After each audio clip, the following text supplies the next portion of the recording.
Turning now from the farm, a congressional consideration of a new farm bill now moves from the House to the Senate. One of the staff members of the Illinois Corn Growers Association was one of the witnesses recently at a Senate hearing.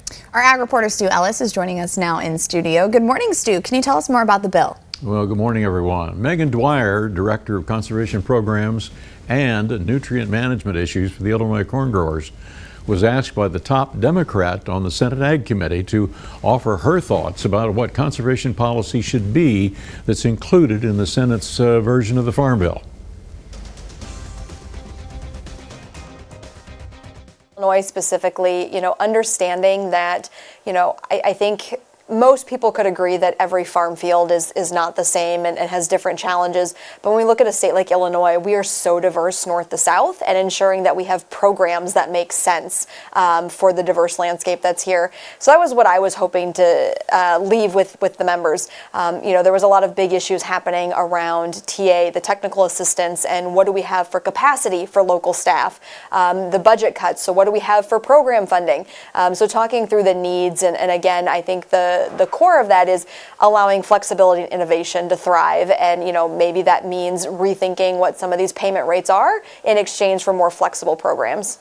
So do you think that they heard you and understood what your points were?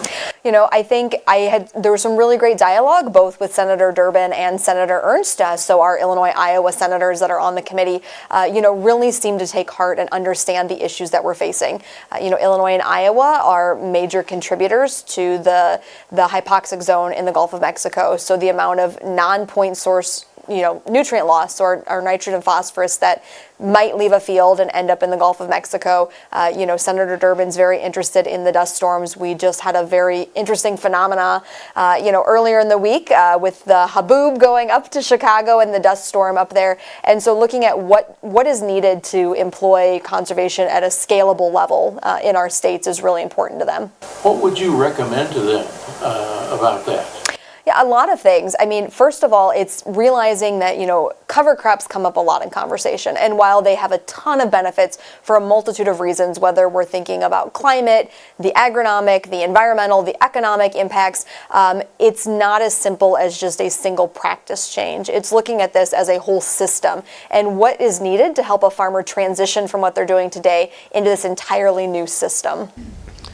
We'll have to see what comes from the Senate Ag Committee regarding the Farm Bill. Likely to be less controversial and less partisan than the House version.